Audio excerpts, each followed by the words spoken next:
In the last week of September 1877, a crew of hired men were sinking a well on a ranch outside Beulah, Colorado, a scattering of homesteads in the foothills southwest of Pueblo.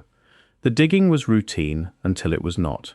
At a depth the foreman later gave as roughly 8 feet, a pick struck something that did not give the way clay gives. The men cleared the dirt back by hand.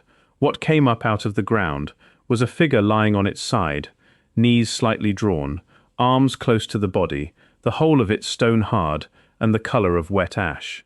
It measured, by the tape brought out from Conant's place that same afternoon, 7 feet 4 inches from crown to heel. William Conant, a local man with a reputation for finding things other people missed, was on the property within the hour. By the next morning, half of Pueblo County had heard there was a giant in the ground at Beulah, and by the end of the week the story had gone out over the telegraph wire to newspapers as far away as New York. The men who had been paid to dig a well did not know, in that first hour, what to do with what they had found. One of them rode into Beulah to fetch Conant directly, past the small cluster of stores and the one hotel that made up the settlement in those years, and by the time he returned with a wagon and a length of canvas to cover the find, word had already reached 2 neighboring ranches. Nobody in Pueblo County that week had ever seen anything pulled whole out of the ground that resembled a body and was not one. The clay around the figure was undisturbed on every side, packed tight the way ground settles over years rather than weeks, which was the detail Conant pointed to first when the questions started. If the thing had been buried recently, he told visitors, the soil would show it. The soil, as far as anyone standing at the lip of that well could see, showed nothing of the kind. If you're enjoying this story so far, don't forget to hit the like button and subscribe. Drop a comment telling me where in the world you're watching from. I love hearing from you. What the diggers had actually found, and what thousands of paying visitors would spend the next several months looking at, was a body that did not read as entirely human. The proportions were wrong in a specific and unsettling way.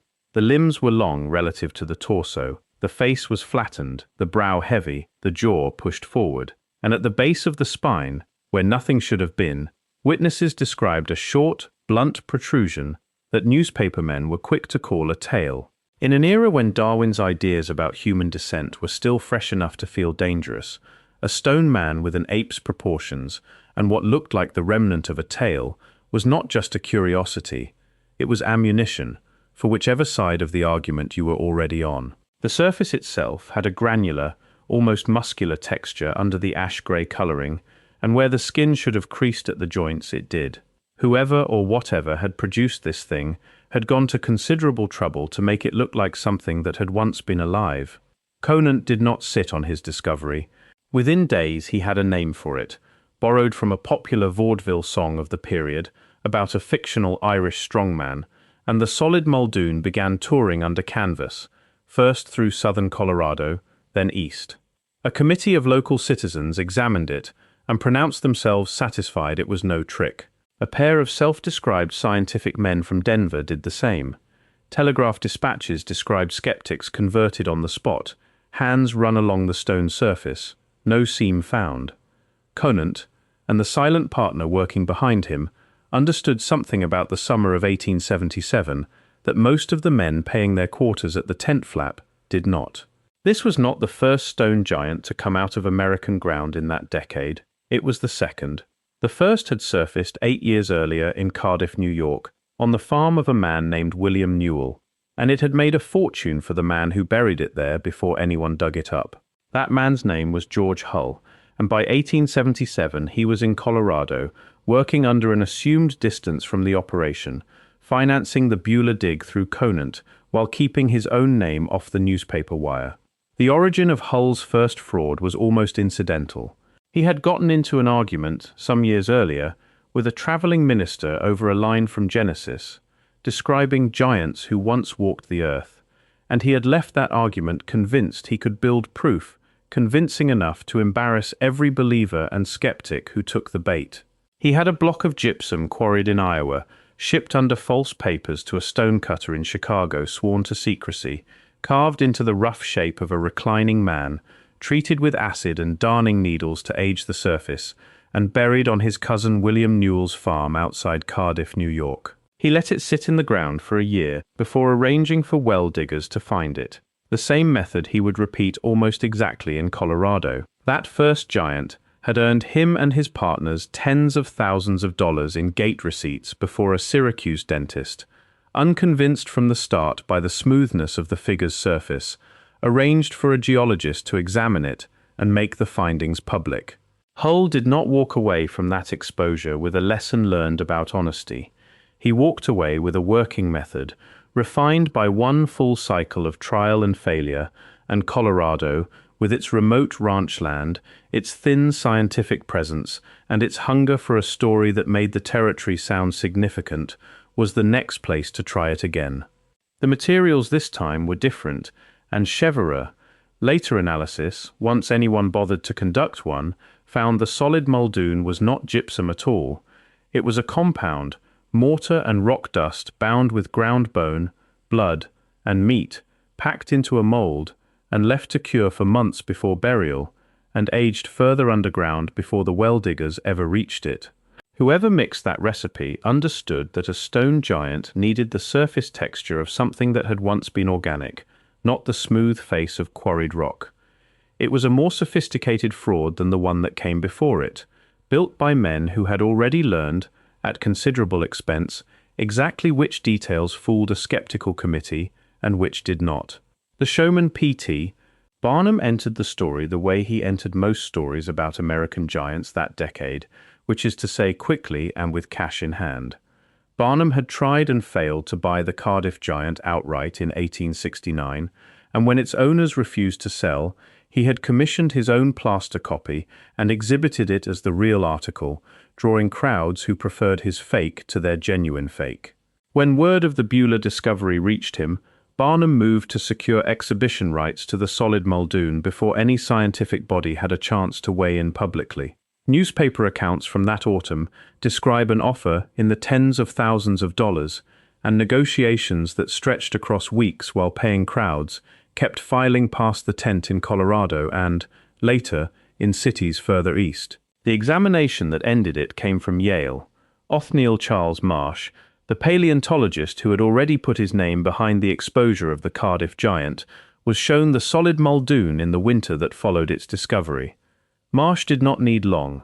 He noted tool marks in the material that no natural process would leave, a composition inconsistent with any known fossilization, and a surface finish that read, to a trained eye, as deliberately worked rather than aged by burial.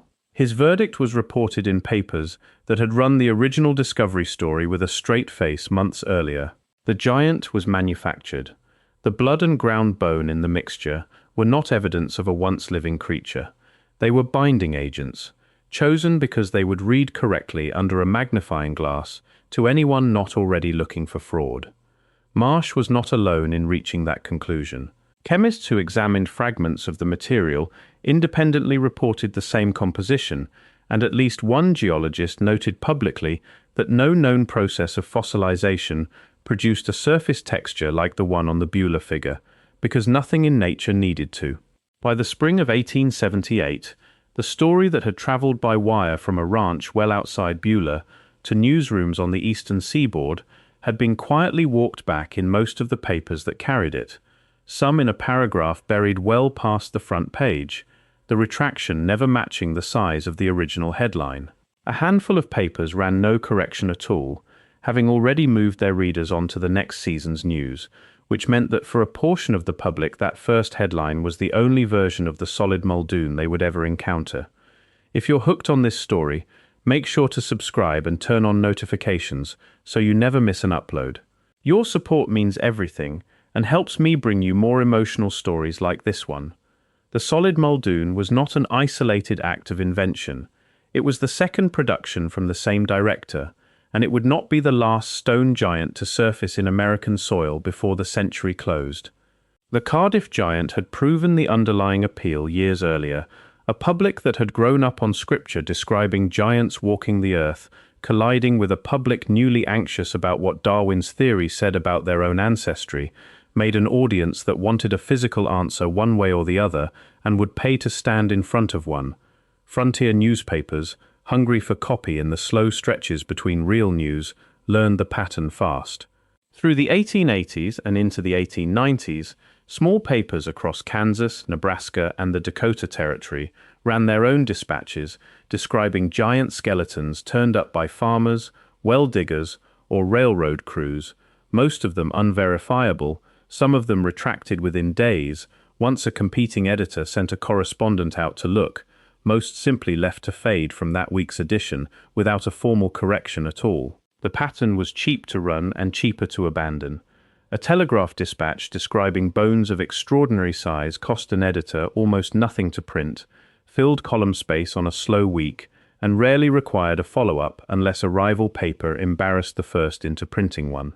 Historians who have gone back through those runs of newspaper archive call it, collectively, the giant hoax era, a stretch of roughly 30 years in which the false discovery of an ancient human giant was reliable enough copy that editors kept running variations on it long after the two most famous examples, Cardiff and Beulah, had already been exposed in the same national press that kept recycling the formula.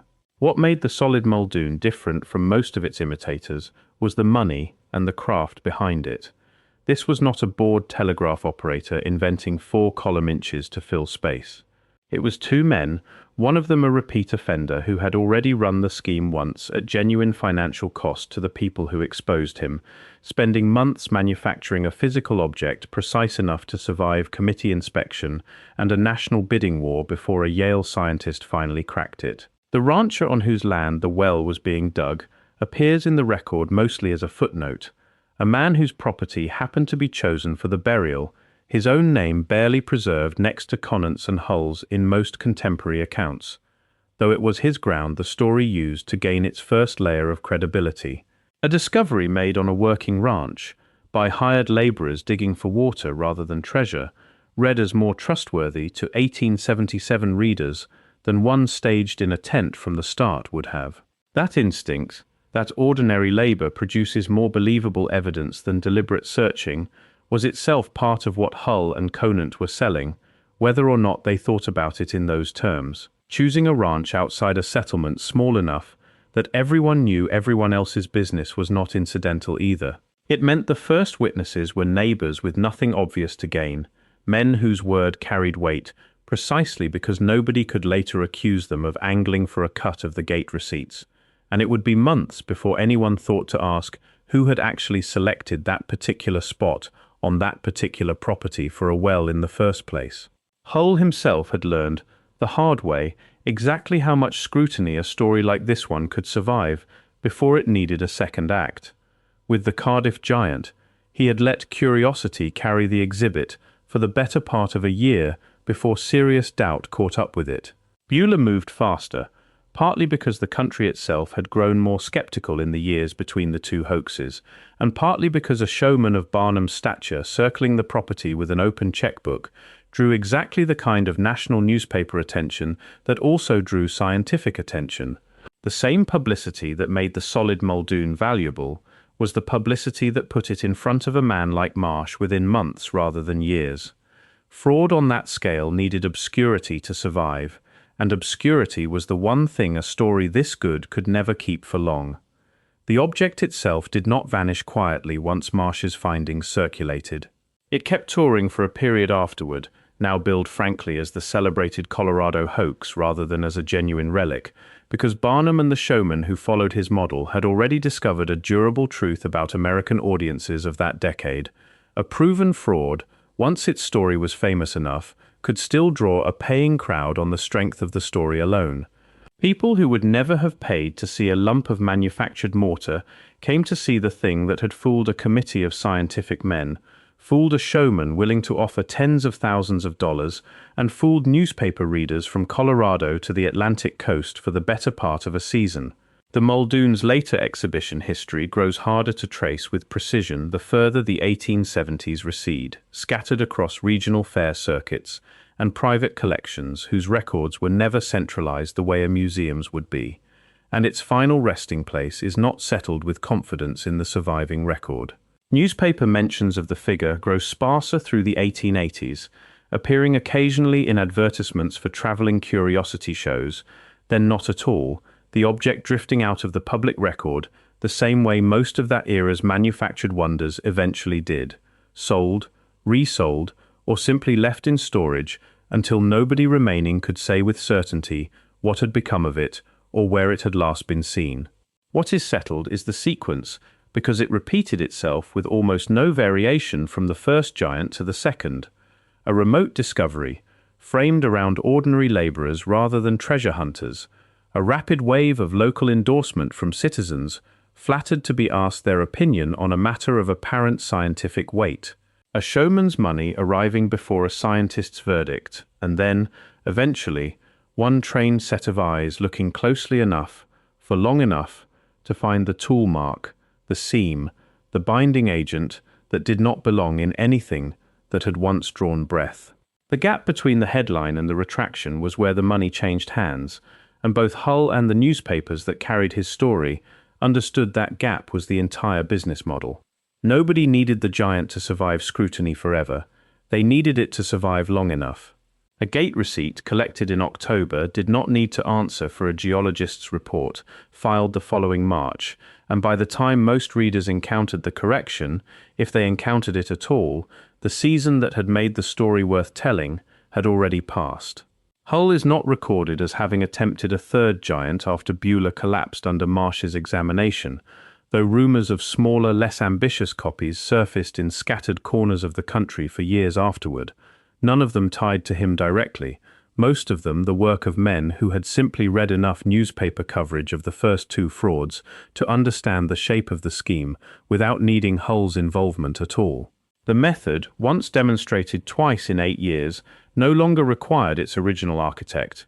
It only required clay soft enough to dig, a story convincing enough to survive the first round of local questioning, and an audience willing to pay for the chance to stand in front of something that might, just possibly, rewrite what they thought they knew about how old the human story really was. The rancher's well was finished eventually, the water beneath the property no less real for the fraud that had briefly sat above it. Beulah kept its name in regional memory less for that ranch or that water than for the 8 days in which half the country believed something impossible had been pulled out of Colorado ground, and for how quietly the correction arrived once a man from Yale was finally allowed to look closely at what everyone else had already decided to believe. What the Beulah exposure changed was not the appetite for a story like this one. It changed who got asked to weigh in before the tent went up rather than after.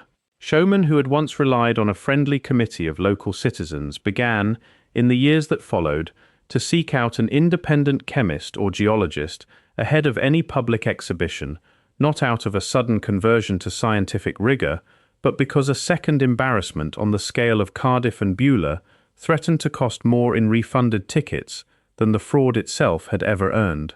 Newspapers grew more cautious too, at least for a season or two, running discovery stories with a line noting that verification was pending, a small hedge that had rarely appeared in the breathless dispatches of 1869 or 1877. The caution never held for long. Within a decade, the same wire services were running fresh giant stories out of new territories with the same certainty as before, the earlier corrections apparently forgotten by editors who had not been at their desks the first time around, proof that an audience's hunger for the story outlasted any single generation's memory of how the last one had ended. Thank you so much for watching until the end. If you loved this story, check out the other videos on your screen now. I think you'll really enjoy them. And don't forget to subscribe if you haven't already. See you in the next story.